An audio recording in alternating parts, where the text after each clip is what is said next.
La estructura cromosómica, entonces, bueno, los cromosomas sabemos que están organizados al interior del núcleo de la célula eucariota y que los cromosomas están formados de DNA. Pero para esto primero tenemos que hablar de los ácidos nucleicos. Entonces, ¿alguien recuerda qué es un ácido nucleico?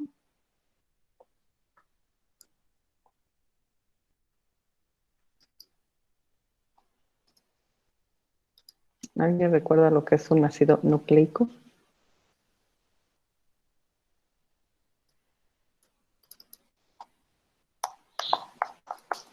¿Son macromoléculas? Ok, es una de las tantas, son una de las tantas macromoléculas. Ok, ¿qué más? Está formada por nucleótidos. Ok, su molécula base son los nucleótidos. Son polímeros formados por varios monómeros. Ok, polímeros, entonces ya su compañera los dijo. Polímeros de, ¿sí? Entonces son macromoléculas. Los ácidos nucleicos no son otra cosa que macromoléculas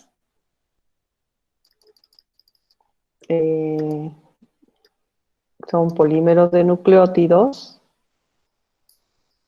¿sí? Entonces están formados por nucleótidos. Dentro de estos se clasifican, ¿cómo se clasifican los ácidos nucleicos? ADN y ARN. Ok. ADN, o también se conoce como DNA, aceptado por la Real Academia de la Lengua Española, y ARN o RNA. Ya tengo yo lo aprendí como de DNA y RNA, y entonces ya tengo lo tengo así contextualizado. Entonces es lo mismo decir ADN que DNA o ARN o RNA. Entonces, así es como los vamos a clasificar. Ambos son polímeros de nucleótidos. Y entonces vamos a contextualizar qué es un nucleótido. Un nucleótido es una molécula, es una molécula que está formada por una base nitrogenada, un azúcar que pertenece al grupo de las pentosas, que en este caso puede ser ribosa o desoxirribosa, dependiendo del uso que se le vaya a dar, y uno, dos o tres fosfatos, ¿sí? Entonces pegados aquí en el azúcar. La molécula central del nucleótido es el azúcar, la ribosa o desoxirribosa, y el azúcar va a formar un ciclo de manera natural, y como es una pentosa, se llama pentosa porque tiene 5 carbonos, entonces aquí está nuestro carbono 1, carbono 2 en esta esquina, las esquinitas nos representan un carbono 3, carbono 4 y carbono 5, cada carbono con sus 4 enlaces. Y entonces, este es un heterociclo porque en ese ciclo que se está formando en la pentosa está involucrado el oxígeno para formar ese ciclo, por eso se denominan heterociclos en la química orgánica. Entonces, los carbonos están numerados como carbono 1', porque formó el ciclo 2', 3', 4' y 5', y se denominan de esa forma también para diferenciarlos de los carbonos de las bases púricas y pirimídicas. Entonces, en el carbono 1', en los nucleótidos, siempre vamos a encontrar una base púrica o una base pirimídica. Ahorita vamos a ver qué es eso. Que son también heterociclos formados, pero ahora con nitrógeno y algunos sustituyentes, alquilantes o grupos carbonilos dentro de esas bases nitrogenadas. pues tenemos una base púrica o pirimídica, siempre va a estar pegado en el carbono 1, en el caso de los nucleótidos que forman el DNA. En el carbono 2', si nosotros tenemos un grupo hidroxilo, nosotros estamos hablando de una ribosa. Pero si en su lugar, vamos a salirnos tantito, si en su lugar nosotros aquí encontramos no ese grupo hidroxilo, sino que nosotros tuviésemos un hidrógeno solito. Vamos a poner aquí un rojito.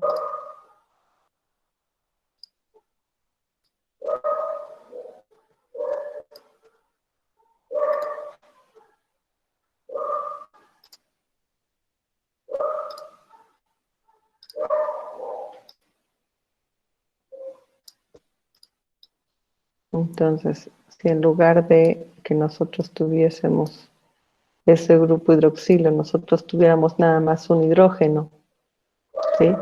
En el carbono 2, es una desoxirribosa. Entonces, si tiene grupo H, es ribosa.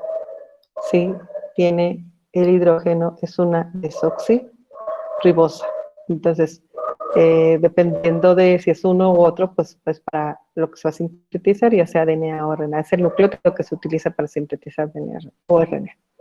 Entonces, ya sea ribosa o desoxirribosa, en el carbono 3 vamos a tener un grupo hidroxilo, en el carbono 4, pues es el que tiene la estructura que une al oxígeno de que forma el ciclo, y el siguiente metilo de la misma ribosa. Y en el carbono 5 va a estar pegado un fosfato, y este fosfato puede ser cadena con otro fosfato o con otro fosfato. Entonces, a esto se denomina nucleótido. Si el nucleótido tiene un fosfato, será un nucleótido monofosfato. Si tiene dos fosfatos, o sea, este fosfato está unido a otro, sería nucleótido difosfato, y si tiene otro, va a ser nucleótido trifosfato. Entonces, esta es la estructura básica de los nucleótidos. Entonces, hablando de lo que son bases púricas y pirimídicas, bueno, las bases se dividen en dos grandes grupos, las bases púricas y las bases pirimídicas. Las bases púricas, que son adenina y guanina, se derivan de una molécula que se llama purina. Entonces, esta molécula purina es una molécula de dos anillos fusionados, que es un heterociclo. Quedamos que un heterociclo es aquel que está formado de carbono y otro átomo, que en este caso son nitrógenos. Y entonces esta es la molécula base de la purina. Entonces, adenina y guanina son derivados de esta molécula denominada purina, y la adenina en su carbono 6 tiene tiene una sustitución de un grupo amino, y entonces solamente ese grupo amino pues lo que la hace ser diferente a la purina. Y la guanina también tiene un grupo amino, pero en el carbono 2. Pierde este doble enlace entre el carbono 1 y 6, digamos de la molécula base, y en el carbono 6 rompe este enlace para poder formar este carbono un grupo carbonil. A este grupo se le denomina carbonil. Y entonces son las dos bases púricas, entonces son dos anillos fusionados, son moléculas más grandes que las bases pirimidínicas, y las bases pirimidínicas vienen de una molécula que se denomina pirimidina, que es un anillo heterocíclico de 6 elementos, 4 carbonos y 2 nitrógenos. Las pirimidinas que forman el DNA o el RNA, que conocen, bueno, son las citosinas, la timina, el uracilo.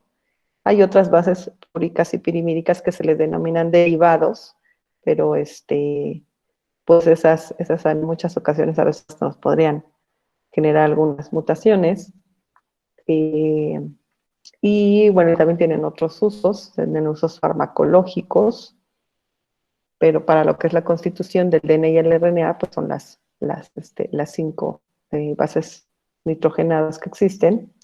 Entonces, tenemos la citosina, que se deriva de la pirimidina, y tiene una sustitución de un grupo amino en el carbono 4, una sustitución de un grupo carbonilo en el carbono 2, ¿sí? Y es citosina, ¿no? La timina, a diferencia de la citosina, tiene también un carbonilo en el carbono 2, pero tiene una sustitución, bueno, aquí el carbono 4 forma un carbonilo, y en el carbono 5 tiene un grupo metilo. El uracilo, nada más, bueno, aquí los carbonos, el 2 y 4 forman grupos carbonilo ambos. Entonces, estas son las bases nitrogenadas, adenina, guanina y citosina. Estas tres no sirven para sintetizar nucleótidos, para formar tanto DNA como RNA, es decir, desoxinucleótidos y nucleótidos. Mientras que las timinas, la timina es exclusiva para síntesis de DNA, es decir, solamente la vamos a encontrar en los desoxinucleótidos para la síntesis de DNA y RNA, y el uracilo va a ser exclusivo para nucleótidos que conforman el RNA.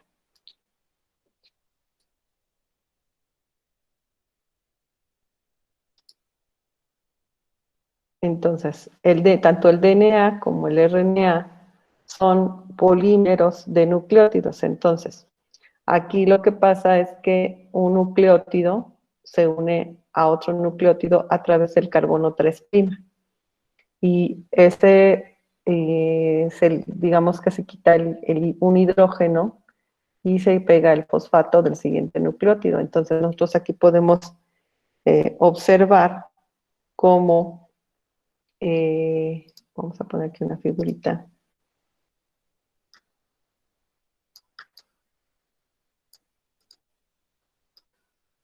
Entonces aquí como van ustedes a ver cómo tanto en el DNA como en el RNA. Yo aquí tengo un nucleótido.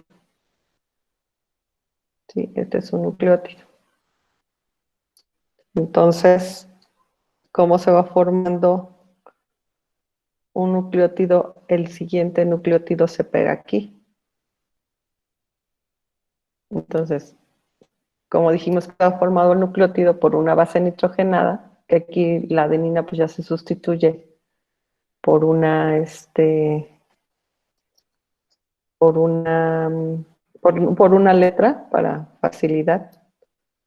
Entonces, para que nos quede más claro, yo he puesto un cuadrito para delimitar las bases nitrogenadas. Entonces yo aquí tengo una base nitrogenada y a esta se une otra base nitrogenada en el carbono 3' a través del grupo fosfato. Y esta se une otra base nitrogenada en el carbono 3' a través del grupo fosfato, y así sucesivamente. Entonces, ¿qué se requiere? Que en el carbono 3' yo tenga este grupo OH que me permita pegar el siguiente fosfato. Si yo no tuviera este grupo OH en el carbono 3', las enzimas no pueden pegar el siguiente nucleótido para que la cadena vaya creciendo. Entonces, este es un proceso enzimático que lo realizan las polimerasas, se le está pegando un nucleótido tras otro, y para pegarlos se requiere, bueno, que el nucleótido sea trifosfatado para irlos pegando y se eliminen los fosfatos, y al final nos queda una cadena de nucleótidos monofosfatados. Entonces, ustedes se dan cuenta, el nucleótido solamente tiene un fosfato. Entonces, es una cadena de nucleótidos monofosfatados, tanto el DNA como el RNA. Y entonces, tanto una cadena sencilla de DNA y de RNA, pues básicamente, si ustedes los observan, son muy similares. La diferencia entre una y otra, pues es que el RNA va a tener uracilos, mientras que el DNA tiene timinas, ¿sí? Y en el carbono 3', el RNA tiene grupos hidroxilo, y el DNA tiene la sustitución en 2', únicamente de un hidrógeno. Entonces, químicamente son las diferencias básicas. Las hebras tienen una direccionalidad 5', 3'. ¿Eso qué quiere decir? Que donde inicia un extremo en el carbono 5' de la ribosa, nosotros tenemos un fosfato y ese es mi extremo 5'.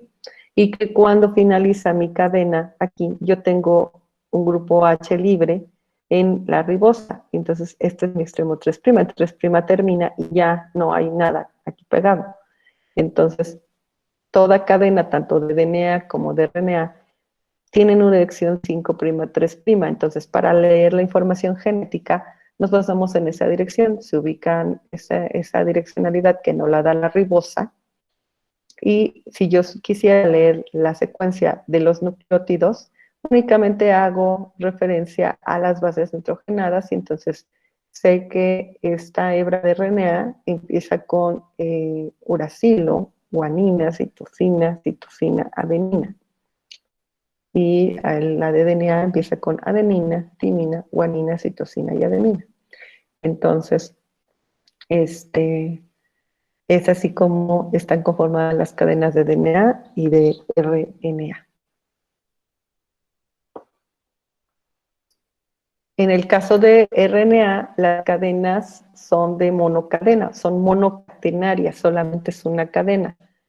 Y el DNA debe formar 2 cadenas. Eso desde nuestras células, chicos. No quiere decir que no exista RNA de 2 cadenas o DNA de cadena sencilla. Algunos virus tienen en su genoma DNA de cadena sencilla, DNA de cadena doble, RNA de cadena sencilla o RNA de cadena doble, dependiendo de la familia de virus a las que pertenecen. Pero en nuestro caso, en los seres humanos, el RNA lo vamos a encontrar como monocatenario, es decir, una sola cadena que es esta, ¿sí? Y el DNA no lo vamos a encontrar así. El DNA lo vamos a encontrar formando una doble cadena. Y entonces, esa doble cadena se une por complementariedad. Entonces, de bases, siguiendo la regla de Watson y Crick. Voy a ampliar un poquito esta imagen.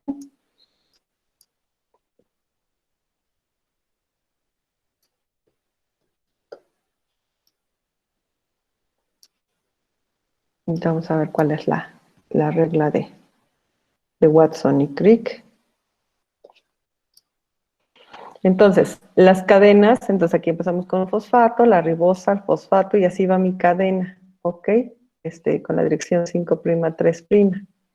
Y aquí también otra vez empezamos dirección 5', 3' en sentido contrario. Entonces, las cadenas son complementarias entre sí, pero llevan sentidos distintos. Esta me dice 5', 3', entonces está, si yo leyera de aquí para acá, pues va al revés, ¿no? Va de 3 a 5, aunque en realidad se lee la información de 5 a 3, es decir, de abajo, de aquí, perdón, espacialmente de abajo hacia arriba. O sea, de aquí hacia acá. Y esta de aquí hacia acá. Entonces, esta hebra yo la leería timina, guanina, adenina, citosina.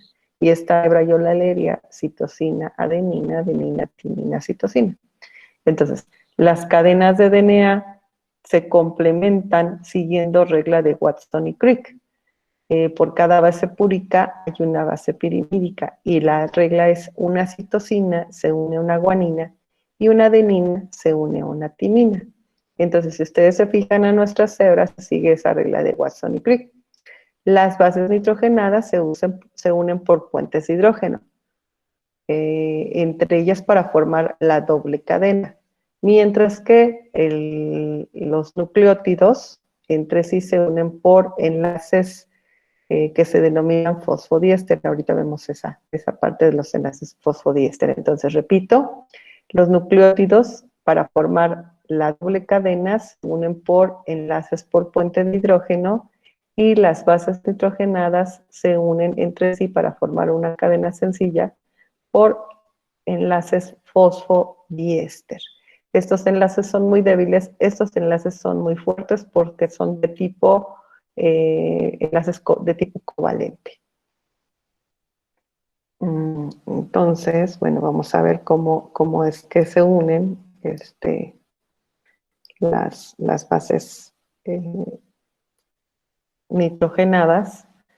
En esa regla de Watson y Crick, que por cada adenina hay una timina, por cada guanina hay una citosina, por cada base púrica hay una base pirimídica, y entonces bases púricas, recuerden, adenina y guanina, bases pirimídicas, timina y citosina.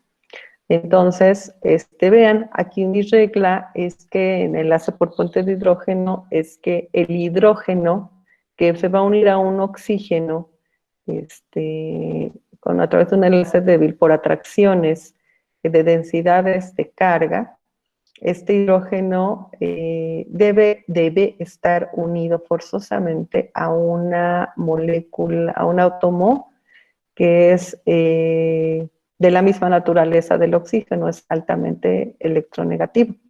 Entonces, este átomo que es altamente electronegativo tiende a arrebatar sus electrones al hidrógeno, pero no lo logra, no se los quita en su totalidad. Trata de hacerlo un ion, pero no lo vuelve un ion. Se le da una ligera carga positiva al hidrógeno. Y el oxígeno, al ser el electronegativo, pues se crea esa atracción, hacer ligeramente positivo y el ligeramente negativo, pues se atraen. Entonces se forman esos puentes de hidrógeno. Aquí el nitrógeno se comporta como el oxígeno electronegativo, y este hidrógeno, a estar unido con el nitrógeno, como en este caso, que es electronegativo, que le intenta arrebatar sus hidrógenos, sus electrones, lo vuelve parcialmente positivo y hace que se ejerza esa atracción, entonces se forman estos dos enlaces. Lo mismo ocurre aquí con la guanina y citosina. El hidrógeno que está unido a un nitrógeno se atrae al oxígeno, el hidrógeno que está unido a un nitrógeno se atrae al nitrógeno de la otra molécula, y aquí el hidrógeno que está unido a este nitrógeno se atrae a este oxígeno. Entonces ustedes ven, es la misma regla de atracción. Una base púrica se une a una base pirimídica. Estos son los enlaces por puente de hidrógeno entre las bases nitrogenadas. Entonces, los enlaces fosfodiéster son los que se forman aquí bueno, voy a marcarlos aquí, entre una cadena y la otra. ¿Por qué se denominan fosfodiéster? Porque recordemos que en la química orgánica, un éster es una molécula que, voy a ampliarla un poquito, voy a copiarla.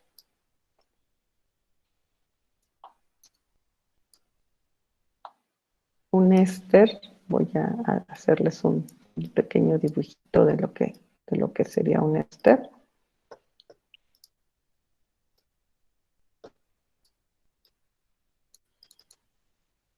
Un éster es un compuesto en donde yo tengo una molécula, un carbono, un oxígeno, está unido a un carbono, está unido aquí. Vamos a ponerle aquí.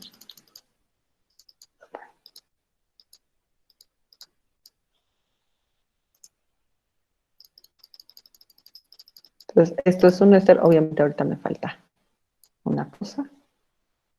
Me falta aquí un oxígeno.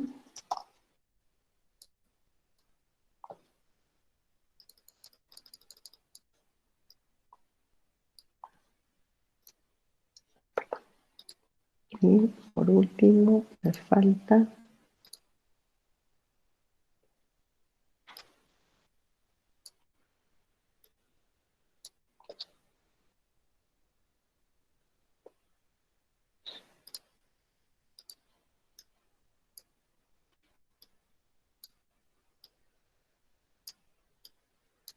entonces, esto sería un éster. No sé si se acuerdan de la química orgánica, entonces esto es un éster. Y aquí, como yo veo muy fosfodiéster, entonces yo aquí tengo un carbono, una molécula que sería mi radical, que sería este. Este sería este, ¿sí? Unido a un oxígeno, que es este. Y entonces, en lugar de este carbono, tengo un fosfato. Este fosfato tiene dos enlaces aquí con este oxígeno. Y luego este fosfato, que sería este carbono, equivalente a este carbono, está unido a otra cosa, que es el R. Entonces, yo voy a tomar aquí un cuadrito de estos.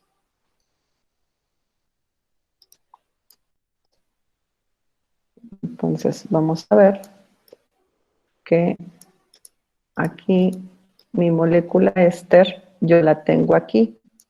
Ok, entonces aquí está un éster.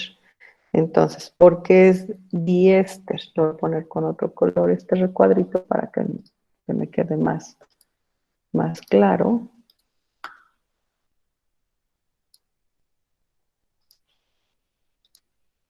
Y aquí yo tengo mi otro éster. Entonces, el fosfato es éster hacia el 5' y es éster hacia el 3'. Entonces, por eso es que se dice que es enlace fosfodiéster. Son enlaces muy fuertes, son enlaces covalentes que se forman a través de enzimas y para romperlos necesitamos enzimas. Recordando que las enzimas son compuestos orgánicos que su función pues es romper o formar enlaces de manera sencilla, fácil, de tal forma que de manera natural no sería tan fácil hacerlo. Entonces las enzimas lo hacen fácil, lo hacen bien fácil. Bueno, ya que tenemos que el DNA forma esta hélice, la hélice, bueno, el DNA, esa doble cadena que nosotros tenemos aquí, perdón, aquí, esa doble cadena que nosotros tenemos aquí, de manera natural no está así plana, sino que esta va a tender a no gastar energía, porque si estuviera plana gastaría mucha energía. Entonces, su estructura natural es formar una hélice. Al formar esa hélice, va a tener su surco mayor, va a tener un surco mayor, es decir, va a tener un espacio huequito. Entonces se llama surco mayor, la distancia que hay entre una hélice y la otra, y va a tener un surco menor, que es la distancia que hay entre una hebra y la otra, que son como unos huequitos que se forman. Entonces vean aquí como en esta representación molecular, nosotros tenemos cómo se observa aquí el surco mayor y aquí que es entre una vuelta y otra de nuestra hebra de DNA, y cómo se forma aquí un surco menor, un huequito entre una hebra y la otra. Aquí están las hebras unidas. Aquí va las ribosas unidas con los fosfatos, y aquí yo tengo las bases nitrogenadas que están como resguardadas al interior de lo que es la hélice, y aquí están formando sus puentes de hidrógeno. Entonces es una representación molecular de lo que sería el DNA. El DNA se puede encontrar en varias formas, dependiendo de cómo se manipule en el laboratorio, siendo que de manera natural en nuestras células el DNA tiene la forma B, que es la forma hidratada. La forma A es una forma deshidratada que se puede obtener en el laboratorio, y tenemos aquí una forma que también está descrita en los libros de bioquímica, y en otros libros que es la forma Z, que es una forma en la cual pues se ha logrado que la célula dé vuelta al revés. Por sí, el DNA es una molécula dextrógira. ¿Eso qué quiere decir? Que la hebra de DNA gira en sentido de las manecillas, bueno, gira hacia la derecha, que es el sentido en que lleva las manecillas del reloj. Entonces, gira de manera dextrógira. Mientras que, bueno, la forma A y B tiene forma dextrógira, mientras que la forma Z tiene forma levógira, es decir, gira en contrario de las manecillas del reloj o hacia la izquierda.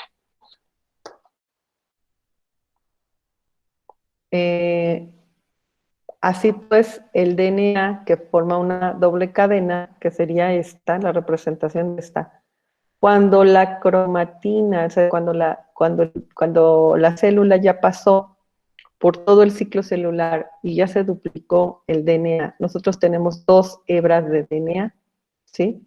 En la replicación celular, que es la fase S, el DNA se duplica pues cada una de las hebras hace una copia idéntica, que ya lo vamos a ver en los siguientes temas, de esa hebra de DNA. Entonces, esa copia se tiene que empaquetar cuando entra a la profase. Entonces, la cromatina se condensa. No sé si ustedes recuerden, en la profase una de las características es que se condensa la cromatina. Y esta doble hélice lleva 4 fases de condensación. La primera fase es que el DNA se enrolla en unas proteínas que se denominan histonas y se va enrollando en esas proteínas formando como perlitas, y al final nos van a dar como un collarcito de perlas y se le va a denominar a cada uno de ellos nucleosoma. Entonces, el DNA va a dar 2 vueltas en esos complejos de histonas y después a otro complejo y a otro complejo, y cada complejo se llama nucleosoma, logrando un grosor. Vean, el DNA tiene 2 nanómetros de grosor.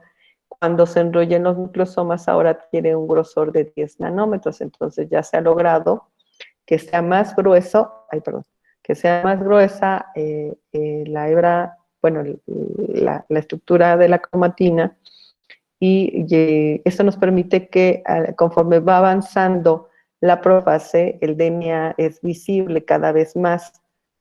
Después esos nucleosomas que les dije ya forman como un collar de perlitas,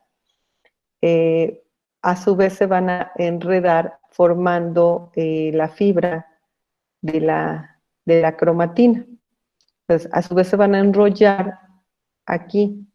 Cuando se enrollan aquí, se dice que forman el solenoide, que es otro concepto que ustedes van a encontrar en los libros. El solenoide, busquen en física, busquen la definición de solenoide en Google y van a ver que tiene que estar relacionado con la física, para la formación de los electroimanes, donde ustedes pueden formar un electroimán, enredando un cable en una estructura metálica.